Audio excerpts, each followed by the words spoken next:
Disclaimer. This story is a work of fiction. Any resemblance of characters in this story will be coincidental. This story doesn't intend to hurt anyone's sentiments. This story is just for entertainment purpose. Please continue with this story audible only if you are 18 plus, as there are some adult content in this story. Note, this story is registered on the name of author VK. Please don't try any copyright infringement. Let's start with the synopsis first. PURUSH. The title is about a story of a gay love relationship between a 15-year-old transgender boy named PURUSH and a 40-year-old man named Bogey. It is a bizarre story that portrays the uncontrollable, emotional, and addictively sexual mental states of both of them. It shows about their obsessive explorations of physical pleasures with each other, that they had crossed every bond in nature and society, even knowing that their relationship is fatally tabooed in this world, they didn't stop. As their emotions were too deep and erotically dark, that they cared for nothing in this world, nor their families, not even their lives, to be with one another forever, even after death rotted their bodies apart. Let's start with the main story. Years after this story had started in an outskirt of a town named Sillet, a 5-year-old small boy, while playing hide and seek with his friends, fell accidentally inside an old bore well. The well's mouth was covered by various plants and creepers, making its mouth opening almost invisible to anyone. As the well was not in use for years, no one had any idea that there was a well situated in that area and that it was dangerous for anyone to go there. The fellow children saw the boy falling into the bore well and heard him screaming and crying for help and calling his mom and dad. Some of the fellow children rushed to his home in the town to inform about him, and in no time the child's mom and dad, along with lots of people, came to the site. This news spread all over the town in no time. Tarun Sharma was a young boy who was studying journalism. He was a curious student and also very daring too. He came to live in this town of Sillet alone, renting a house to complete his journalism studies, as he was from a village far from Sillet and there were no colleges in his village. He also came there at the site of the bore well along with other people. The small boy was screaming like hell, as the bore well was deep enough and there was pitch dark in there that not even the sunlight was able to enter there properly. Tarun said to the people that he will go into the well to save the kid. Somebody suggested no, they should call the police, as it was too dangerous for anyone to go in there. Tarun said to the people he agrees, but the kid is very small and by the time the police comes and takes some steps it might be too late. Also there might be a deficiency of oxygen in there for the kid, as he had fallen there for a long time. It is dangerous to wait for any more. Tarun said, you can call the police, but I am going in right now. He said them to bring a long rope and a torch. One person from the crowd got the stuff quickly as asked. Tarun tied the rope on his stomach and shoulders tightly and then tied the rope end to one of the tree's bark and said the people to watch on the rope and pull the rope when he gives a sign. With the torch he went under the bore well with the help of people's counter-pulling force for his easy descent in the well. As Tarun was reaching down the bore well, darkness started rising considerably. There was pitch dark down there. As he went more down, at a certain point there was a dirty smell rising from the bore well. Tarun heard the kid crying for his mother and father. Tarun started saying, wait son, I am coming for you, don't cry, uncle is coming to save you. After reaching a certain point, Tarun lighted the torch towards the sound of the kid. The torchlight spotted the kid, and the kid was happy seeing Tarun. He started calling, uncle here, uncle here. The kid started screaming towards Tarun in Hindi language, Uncle R Nichi, Uncle R Nichi. Finally he reached the floor of the bore well. It was like hell in there, but he found the kid and he hugged him. The kid was happy like anything. Tarun said to that kid that everything is okay now. Tarun consoled the kid, and before he could sign the people to pull the rope to lift him, Tarun, just for a sudden curiosity, moved the torchlight on the floor to see what else was there in the well, which was not used since times. All of a sudden he was shocked, looking at a horrifying thing. As soon as the light spotted it, 2 skeletons were lying on the floor and one skeleton was on the top of the other. The kid, who got a bit quiet, screamed like anything and asked him, uncle please take me out now. Tarun screamed and signed the people to pull the rope quickly. He grabbed the kid tightly in his arms and after some efforts of his and the people, they finally got out of the bore well. Luckily there were only some bruises on the kid body and a little bit of bleeding on some areas of his body, as there was a lot of branches and roots are grown on and in the well. The boy fell dashing between them, which slowed him down before finally falling on the floor of the bore well. By the time the police had arrived, as someone must have called them. After this, the kid's parents thanked Tarun for his brave and kind favor on them. They then took their kid to the hospital nearby. All the way the kid was crying and uttered the words that there are demons in the well. All the people then gratified Tarun for his heroic act. Even the police, after hearing this entire incident, appreciated Tarun for his bravery and said to him that they will ask for a gallantry award for him from the authorities. Tarun was happy at that moment but was constantly thinking of the stuff he saw under the well. There were lots of questions rising in his mind because the stuff he saw was the most bizarre one. He never had such a weird experience in his life. Tarun said everything to the police officer who was present there. The police officer ordered his men to clear the public and then sent his men under the well. The men confirmed the presence of the stuff and they took it out of the well. The police officer along with the constables got shocked by looking at the skeletons of two people lying on the ground. The officer ordered the constables to send the skeletons to the forensic lab immediately. The constables followed the order and put the skeletons in the police van in a black garbage bag and went for the forensic lab. The officer then said to Tarun, "Thank you once again for this heroic act, and just because of this, they had found something which would then never had been found otherwise." He said to Tarun that his name is Inspector Rawat Sinha. Tarun said that he can't even think that he will see such stuff in the well. It was so shocking for him. Rawat said, "No problem, I will do my investigation on this." Tarun said to Rawat, "Sir, please let me know if you find anything about it. I am curious about this, though I am just a student of journalism. I would like to write an article on it." Rawat said, "Surely my friend, a hero like you deserves this information. Give me your phone number, I will let you know if I get some lead on it." "Okay then, take care." After that, Rawat leaves in his police van to the police station. Tarun was not able to remove the scene of the stuff he watched in the well even for a second from his eyes. His mind constantly looped those images in front of his eyes, again and again. His curiosity kept on rising every second. The whole night he was not able to sleep. The images haunted him like anything. He spent that night sleepless. The next day he called at the police station and talked to Rawat, asking him whether he found any lead in this case. Unfortunately, Rawat didn't get anything that day. He also said to Tarun that even the police archives don't contain anything on this case. The next day Rawat himself went to the town and, getting along with Tarun, asked people whether they have any clue regarding the stuff which was found yesterday from the well where the child had fell. At first the people were shocked hearing about the stuff, but they had no clue regarding that. Rawat said, "No matter, Tarun, we will find something about this sooner or later. The forensic reports will be out tomorrow. Hopefully we will get some lead from that on this case." The next day the forensic reports were out. The forensic investigators said Rawat that these skeletons are of two males, from which one was a boy roughly about 15 to 17 years old and he had a fatal back head injury and surely had died due to this, whereas the other one was a man roughly about 40 to 42 years old and he had no such fatal injury and the reason for his death is still unknown, and that these skeletons are a generation old, roughly about 90 to 100 years old as per carbon dating. Tarun was also present there. He said to Rawat that this must be the reason why the people of the town was not having any clue regarding this case, because this thing had happened almost a generation back. Even the older persons in this town will not have any idea about this because this thing had happened very long ago. Tarun said, "Yet we may have some chances with the older guys. Someone has to know something about this for sure. We should talk to every old in this town." Tarun asked Rawat, "What you say?" Rawat said, "Yes, you are right, that is our only chance. I think we might get some lead regarding it." Rawat said, "Then we should talk with each elder in this town. It may take time as there are lots of elders, but we will talk to everyone even if it takes days." Tarun said, "I will also help you in this. Let us start this from tomorrow." "Okay," Rawat said to Tarun, "let's do this then." The next day both Tarun and Officer Rawat went to several houses in the town. They both took specific areas for the investigation. Unfortunately, that day they didn't find anything about it. They kept on investigating it in several houses every day from morning till evening, but were disappointed everywhere they went.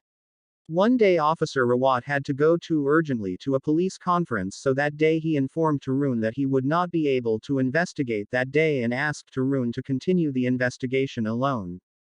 Tarun said, "Yes, why not? I will alone investigate this matter. Don't worry, I will try my best to get some lead on it."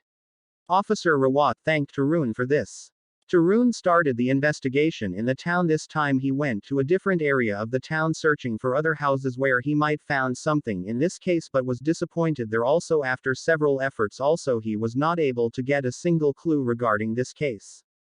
Finally, he got tired from the whole day of investigation. He went home late at night that day, and without having any dinner he fell asleep as if he had not slept for days. The next day he waked up very late. It was noontime and he was feeling a lot of headaches, usually because of the stress, as he was taking this matter very personally. But all of a sudden somebody knocked at the door. Disinterestedly he got up and saw from the door hole a guy was standing in front of the door. Tarun opened the door and asked him, "Who are you?" The guy replied, "Are you Tarun Sharma? Your townspeople said me that this is your house. I came in search of you only. I am from the neighborhood town Ranpur. My name is Suki Singh." Tarun replied, "From Ranpur, what business do you have with me? Why were you searching for me?" Suki replied that it's about the stuff that had been found in the well. Tarun was surprised a sudden and he asked Suki in no time to come to his house. He offered him water and asked him whether he would like something to eat. Suki replied, "No thank you." He said he was sent by his great-grandfather Shant Singh. Suki said he wanted to meet you because he thinks that he might have some information regarding the stuff you found in the well, as this news had spread everywhere and that along with the police you are also investigating in this case. Suki said especially when the police disclosed about the stuff which was found in the well, something got triggered in my grandfather's mind. He wanted to meet you as soon as possible. Tarun was excited by this and he said, "Why not? So when I can meet him?" Suki said anytime. He usually stays at home only because of his old age he can't walk more. Tarun said not to worry, me myself will come to see him, so can I come today in the evening time? Suki replied, "Yeah sure, okay then meet you in the evening." Suki gave Tarun his home address of Ranpur along with his phone number and left from Tarun's house. In the evening Tarun reached Ranpur at Suki's house where he saw Shant Singh. As Suki already said him about his grandfather, he was very old and weak, but as soon as he saw Tarun he welcomed him and called him to come and sit beside him on the sofa. Tarun went and sat on the sofa and greeted Shant Singh and touched his feet. Shant Singh said, "Bless you son for your respected gesture." Suki bought some snacks and tea for them and said to Tarun to have a good conversation with his great-grandfather. He said that he wants to give us some privacy for our comfort and said to Tarun that I am in the other room. If you need anything please call me for sure. So I leave you now, hope this might help you Tarun in your investigation, and then he left the room.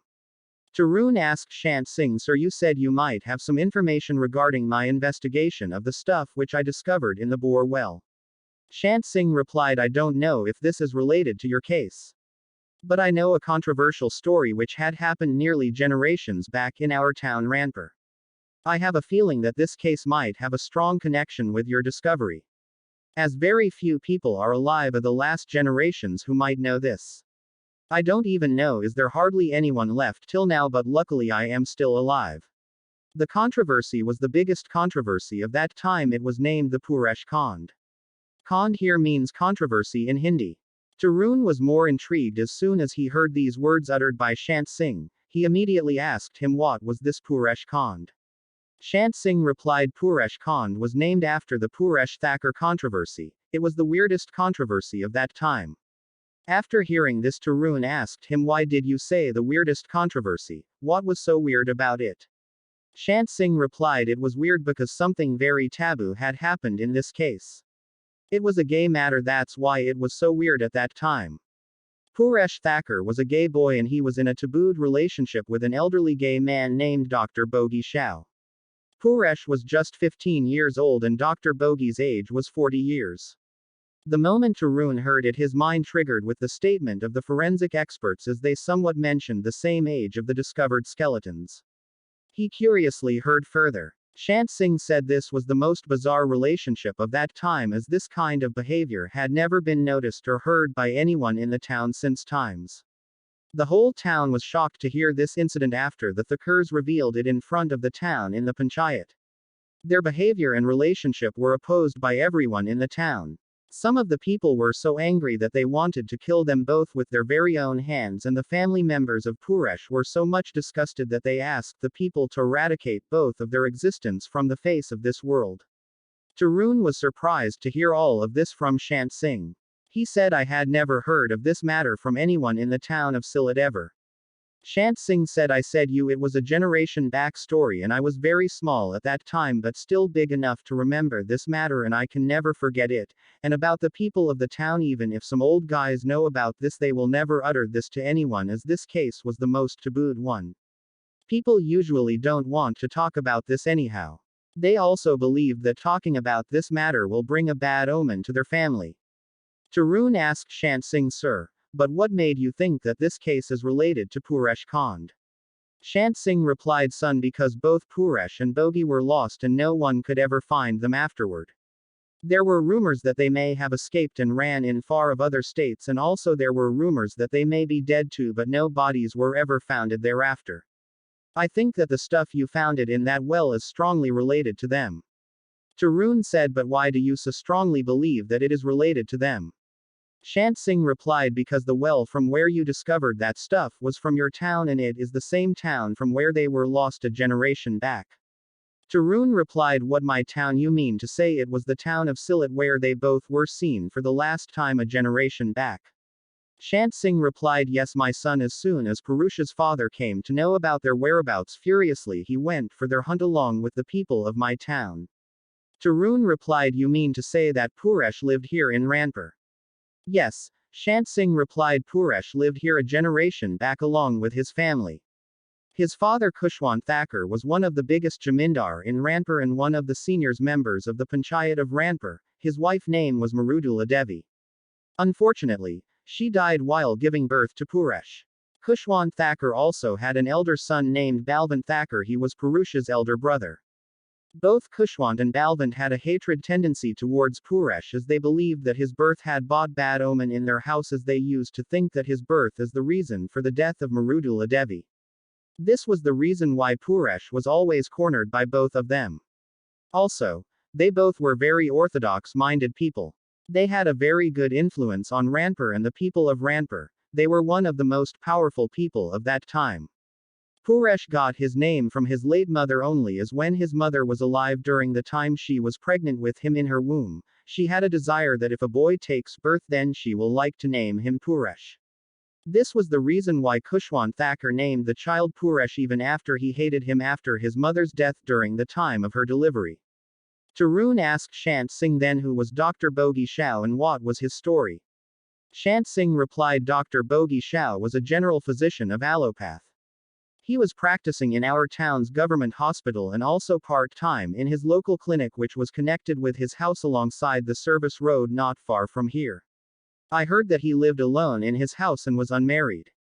He was also not a very good-looking man. He was a very introverted kind of a person. There was no close relation between him with any of his colleagues in the hospital, and even there were no friends of his in the town. He was a strange guy but was a good physician as he had a good record for it in the town. I heard that he had a cousin brother but he didn't keep any contact with him. I don't know what was the reason behind it. His brother lived in a small village called Bastal situated miles from here. His name was Namant Saha. He was a farmer there at Bastal. Bogi was also from Bastal. He did his schooling from there only. Afterward he left the village for higher studies at a government college and stayed at the hostel of the college till he completed his MBBS degree. He then became a physician and posted here at Ranpur at our government hospital and started practicing here. Tarun asked Shant Singh, sir, you said me about Purush's family members and their personalities earlier, but how was Purush? What kind of a guy he was? Please tell me something about him. Shant Singh replied, son, as far as I heard he was not a normal guy. I mean to say that he was all okay physically and mentally, but still being a boy he didn't behave like a boy. There was some kind of girly behavior in him. Also his body gestures resembled a lot like a girl, or I have to say better than a girl. But it was a lot weird than usual. He must have not been acknowledged by himself, but I think he was transgender for sure. He was completely a male but he had a lot of femininity in him. I heard in his school the fellow students used to tease him stating in Hindi, A Sri Tera Naam Purush Kisni Raka, means, Hey women who named you as a man. I heard that Purush never used to mind this as he strongly believed that he had something womanly in him. But his family members were having a lot of issue from him because the way he was, it was like a shame on them. Already they hated him as they thought he was a bad omen after his mother's death during the time of his birth. Tarun asked Shant Singh, sir, but how did Purush and Bogi met? How did they get in this gay relationship? What happened after their relationship? Please tell me more about this. Shant Singh replied, sorry son, I don't know the exact sequence of happenings in this matter, and how can anyone know because it happened personally between Purush and Bogi. Shant Singh said, I don't know more than this in detail.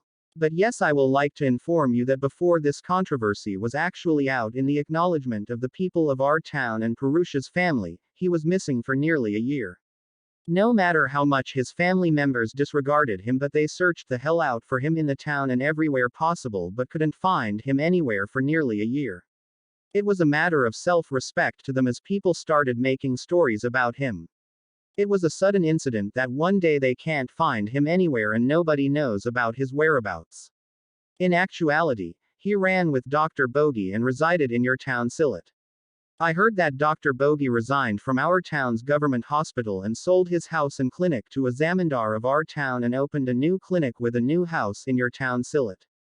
When a ward boy named Shaman of the government hospital of our town, Ranpur, started visiting Sylhet to Dr. Bogi's house to give him medical supplies for his clinical needs, as he uses to buy these medical items from the government hospital of Ranpur regularly.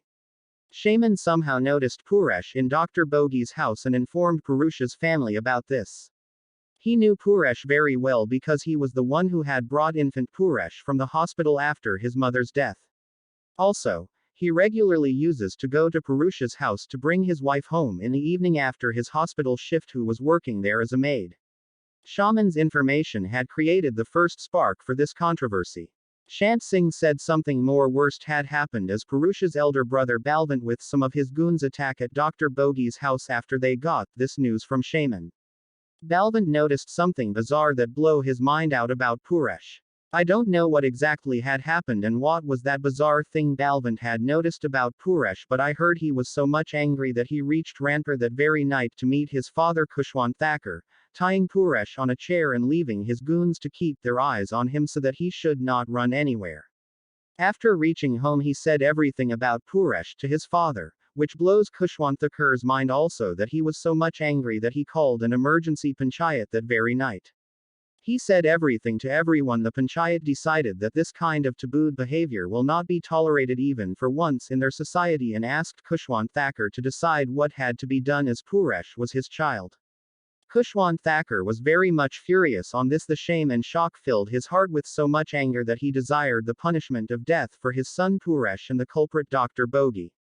All the panchayat members and the people present there agreed in no time, and the decision was made, and after that, all of them marched to Sylhet to kill them both. The people of Sylhet had no idea about this, and naturally, they must have been petrified looking towards the huge crowd approaching their town with lighted stick lamps and tools in their hands, and that was the very same night they both went lost forever. Shant Singh said, son, I have revealed every information that I had in this matter. If this much can help you in your investigation, then it would be great. Tarun replied, sir, whatever you have said had a very strong effect on me. Even I think that whatever I have discovered in my town should have a very deep connection with this story which you have uttered. But there are still some facts that are to be get cleared in this matter before getting on to any decision on this. I have to investigate more on this to make sure about the connection of this story with my discovery. I need strong evidence for this. Tarun said, sir, you said Purush had a family here in Ranpur, then there should be the lineage of his family members here. There should be members of this generation of Purush's family present here in this town. Can you please tell me where are they now? I would like to talk to them about this matter. Maybe this can help me in my further investigation. Shant Singh replied, I am afraid not. Son, there are no members of Purush's family in this town. After the death of Purush's father Kushwant Thakur, Balwant Thakur, his elder son, left this town by selling all his property and land to a zamindar of this town and went to someplace anonymous. No one in this town ever came to know where he went, as only he was left in his family after his father's death. He was disinterested in this town also. The controversy of PURUSH had badly embarrassed him in this town. Where he went, did he married, where are his generations? Nobody has the answers for these questions.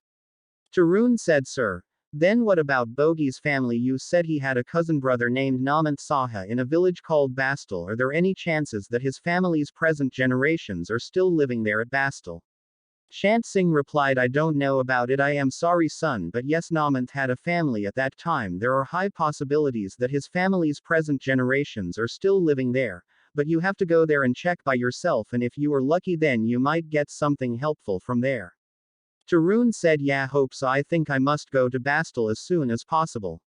Shant Singh said, yes, you should do the same. Best of luck, son. I hope you should get the answers to your questions there. Tarun said, thank you, sir, for all the help you have given to me in this case. I have got so personal with this case after watching that bizarre stuff in the bore well that the lack of information on this had made me restless for weeks, but you showed me a light on which I can carry on my investigation further. No matter even if it is just a speculation that this story is connected with this case, but I hope that I will crack this soon. Thank you once again, sir, for your help. I guess I should leave now, but I will come soon to meet you as soon as I get some information from the village of Bastal. Shant Singh said, okay then, son. God bless you. I pray that you should get your answers soon. Tarun then left the room and met Suki out of the house and said that he is leaving now. Suki said to Tarun, okay, I hope you may have got good information from my great-grandfather. Yes, sure, Tarun replied to Suki, I will come again for sure, Tarun said to Suki. Okay then, best of luck, Suki said to Tarun, and after that Tarun left for his home. End of part 1. Please check the description of this video for the link of part 2.